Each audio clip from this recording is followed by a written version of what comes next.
Olá, imagine que você, como engenheiro de estruturas de concreto armado, é contratado por um cliente que quer que você calcule a estrutura de concreto dele. Só que ele já tem já dimensionou a armadura das vigas, os estribos das vigas, a carga na fundação, certo? O tipo de fundação que vai ser utilizado, ele já dimensionou o formato das lajes, posição das vigas, tudo pronto, ele só quer que você dimensione concreto na estrutura dele. Bom, você vai pensar, e já comprou o aço até, daí já está armando as ferragens ali. Bom, você vai pensar, eu cheguei muito tarde nisso aqui, essa estrutura já está dimensionada, eu não tenho como dimensionar a estrutura se já está armando estribos, já está pronta a ferragem ali, não tem muito que mudar a seção, é isso e pronto, não tem o que fazer, certo? E realmente, não tem o que fazer porque está tarde demais, certo? E uma sessão dessas, o engenheiro tem que falar, infelizmente eu não posso calcular porque essa estrutura já está calculada de alguma maneira que o engenheiro que calculou essa estrutura já existe, não preciso eu calcular de novo, tá? E o mesmo vale quando um engenheiro é contratado para dimensionar só os pilares de uma estrutura metálica. Então você tem uma estrutura metálica, certo? De um galpão, por exemplo, e ele é contratado para dimensionar só os pilares dessa estrutura. Isso não tem como, tá? Por que, que não tem como? Bom, porque já está definido. Quando é feito um projeto de uma estrutura, já tem que ser definido tudo isso. Não dá para dimensionar só uma tesoura sem dimensionar os pilares. Por quê? Porque a estrutura trabalha em conjunto, certo? Então, vamos imaginar a seguinte situação. É contratado um engenheiro de estruturas metálicas para dimensionar uma estrutura metálica. Acontece muito isso, infelizmente. E é contratado outro engenheiro de estruturas de concreto armado para dimensionar o concreto armado, certo? Só que esse engenheiro de concreto armado ele tem vergonha, o engenheiro de estruturas metálicas é tímido, então eles preferem ficar sozinhos, né? Cada um na sua sala, escondidos, nunca falar com o outro, tá? Que infelizmente também é muito comum. Certo? Eles preferem não se falar porque vai que eles melhoram a estrutura assim, tá? Então, vamos imaginar que o engenheiro de estrutura metálica, infelizmente tem muitos engenheiros que fazem isso, que é o quê? Abre o software, lança a estrutura metálica, certo? Coloca alguns apoios ali qualquer e pronto, tá? Nesse caso, eu fiz uma estrutura básica aqui com dois apoios de segundo grau, certo? Então, o engenheiro foi lá, abriu o software, colocou dois apoios de segundo grau e dimensionou a estrutura, tá? Então aqui tem uma tesoura de um vão de 20 metros e o perfil que está sendo utilizado nela é um 150 2 milímetros, tá? Então, cargas de vento vão variar isso. Então, por uma carga de vento específica, por uma região específica, teve essa armadura, esse tipo de perfil aqui, um 150 na chapa 2 milímetros, na chapa 14. Certo? A questão é, ele pode passar, ele vai lá, calcula e manda as reações para o engenheiro civil que vai, ou engenheiro de estruturas de concreto armado para calcular. Ele pode fazer isso? Não. Por quê? Bom, porque isso aqui está faltando muitas informações, tá? Primeiro que isso aqui não vai ser montado no chão, então tu não pode ter apoios no chão, né? Se tu coloca um apoio é porque não está no chão. Isso aqui não vai estar no chão, tá? Nesse caso do modelo, eu já deixei tudo rotulado para minimizar esses efeitos e ainda assim eles são muito grandes, tá? Bom, primeira coisa eu tenho dois apoios de segundo grau, ou seja, dois apoios, digamos, indeformáveis, tá? Que eu não vou ter quando eu estou apoiando pilares, porque pilares são deformáveis, tá? Tanto é que aqui eu tenho um perfil 150 no 2 milímetros. O que vai acontecer se eu tivesse modelado esse galpão inteiro? Bom, se eu tivesse modelado esse galpão inteiro, aconteceria isso aqui, ó. Eu teria um perfil 150 na 3 milímetros, ou seja, um perfil 50% maior, quase falhando, 99,9%. Enquanto que aqui eu estou com 80% de utilização, né? Então, na prática, não dá para fazer isso, né? Porque tem uma diferença enorme na estrutura, tá?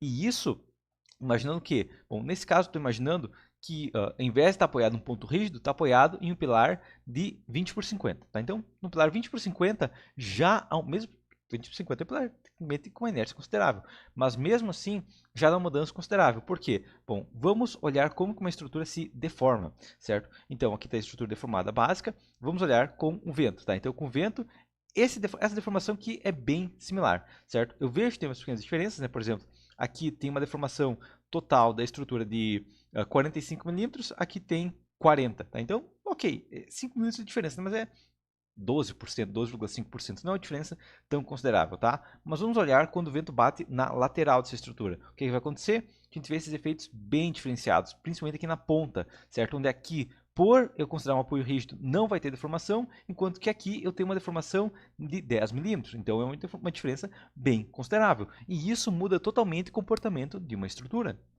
certo? Então, quando a gente dimensiona uma estrutura, ela tem que ser dimensionada como um todo, certo? E claro, se o projetista falou é um apoio de segundo grau indeformável, aqui eu tenho que ter um pilar indeformável, tá? Aqui está deformando 10, está deformando muito, certo? Eu poderia fazer um pilar, digamos, mais robusto aqui, certo? Se fizesse pilar de 20 por 80, por exemplo, se tivesse pilar de 20 por 50, teria uma estrutura mais leve, certo? Eu veria que aqui agora as solicitações estão próximas de 86%, onde estava 99%, o que eu poderia reduzir o perfil para um perfil de 2.66, né? Um perfil na chapa 12, certo?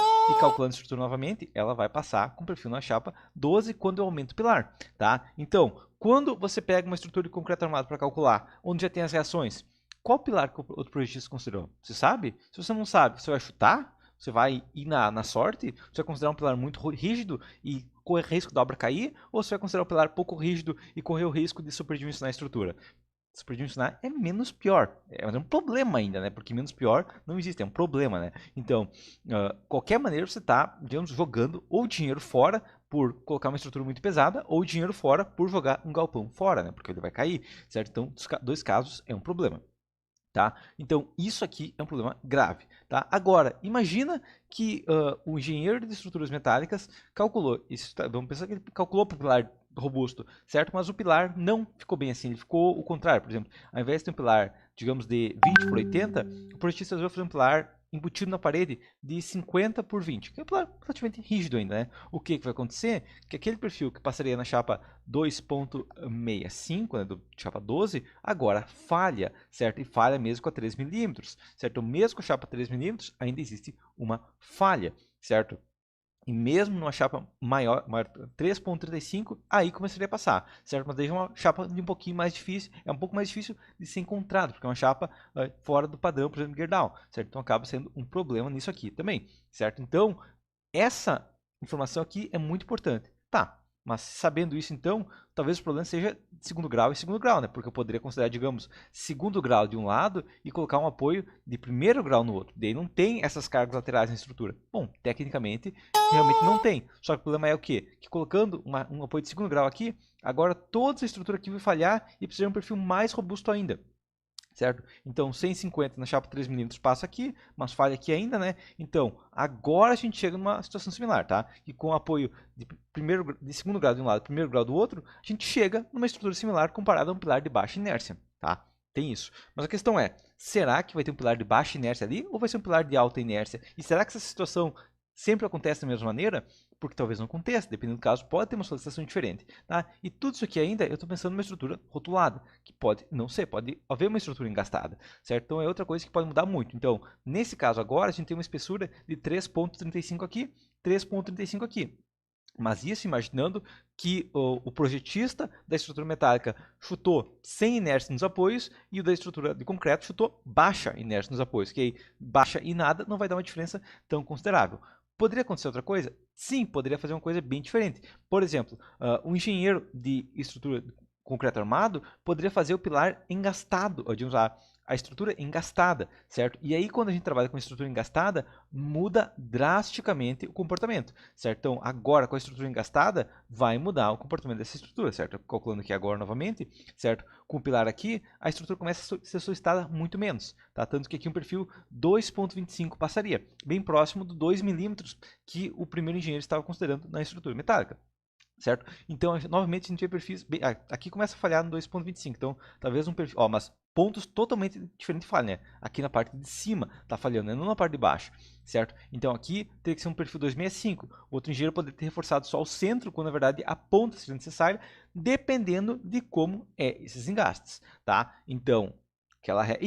Isso, tudo isso que eu estou pensando ainda, pilares pouco rígidos, tá? Porque se eu fizesse um pilar de 20 por 50 ao invés de 50 por 20, novamente teria diferenças, tá? Então, é outra coisa que também pode gerar diferença na estrutura. Então, tanto que aqui com o pilar robusto novamente, vai dar uma deformação menor na estrutura também, certo? Então, todos esses efeitos aqui, como que você vai saber, tá?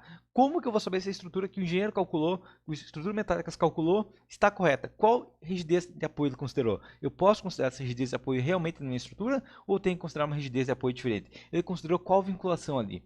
Porque vai ter diferenças, tá? Então, quando você vai dimensionar a estrutura metálica junto com a de concreto armado, não tem como o engenheiro de estrutura metálica dimensionar tudo ir de férias e passar para o engenheiro de concreto armado sem nenhuma informação, exceto as cargas, tá? Por quê? Porque ele tem que passar a rigidez do apoio, ele tem que passar a eficiência, tem que pegar informações de volta. Por exemplo, ele vai ter que pegar de volta as informações de qual pilar está sendo solicitado, qual FCK, porque outra coisa que pode mudar é inclusive o FCK, né? O FCK do concreto pode mudar as solicitações, certo? Mas não só, o FCK pode mudar as solicitações, mas como vai ser feita a vinculação tem que ser definido, certo?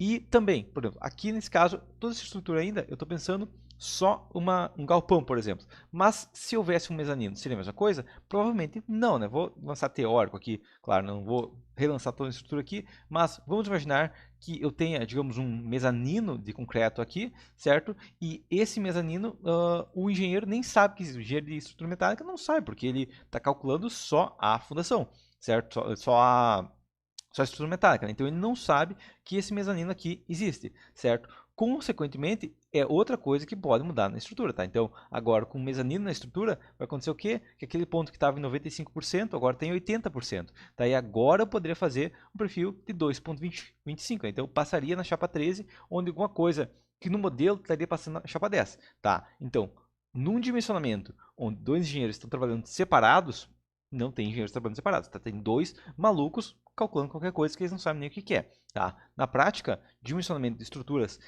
você tem que fazer dimensionamento da estrutura. Você não pode fazer o dimensionamento só daquele pedaço. Não, porque se você dimensionar um pedaço, junto você tem que dimensionar todo o resto. Porque se você mudar qualquer coisa do restante, muda, certo? Pensa que o engenheiro da estrutura metálica não sabia que tinha esse mezanino, tá? E depois decidiu esse mezanino. Muda a concepção, muda a deformação da estrutura, muda a inércia da estrutura, muda totalmente a estrutura, tá?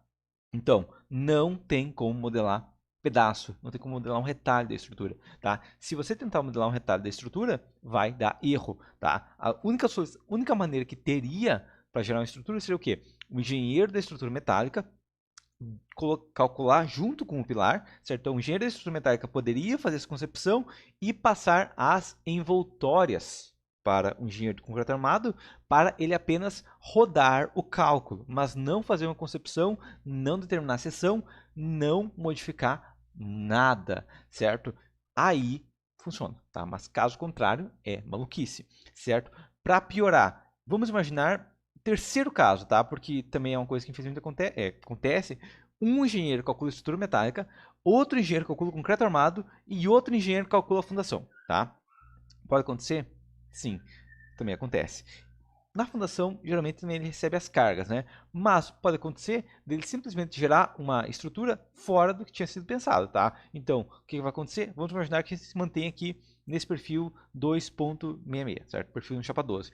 Poderia acontecer que nesse caso, estou considerando o quê? Estou considerando uma vinculação perfeita no solo, certo? Mas, por exemplo, o que aconteceria nessa estrutura se eu tivesse uma rotulação, ou seja, eu tivesse que para cada 1000 toneladas força metro, eu gerasse uma deformação de 1 rádio? O que aconteceria?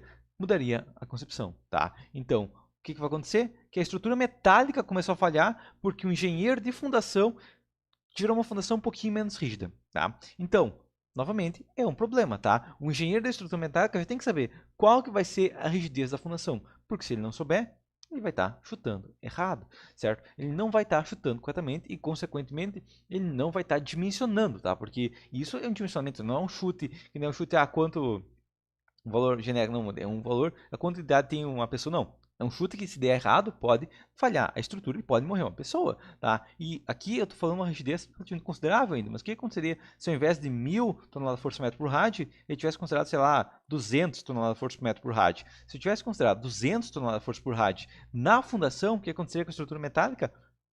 Falharia em mais, agora falha em 2 pontos.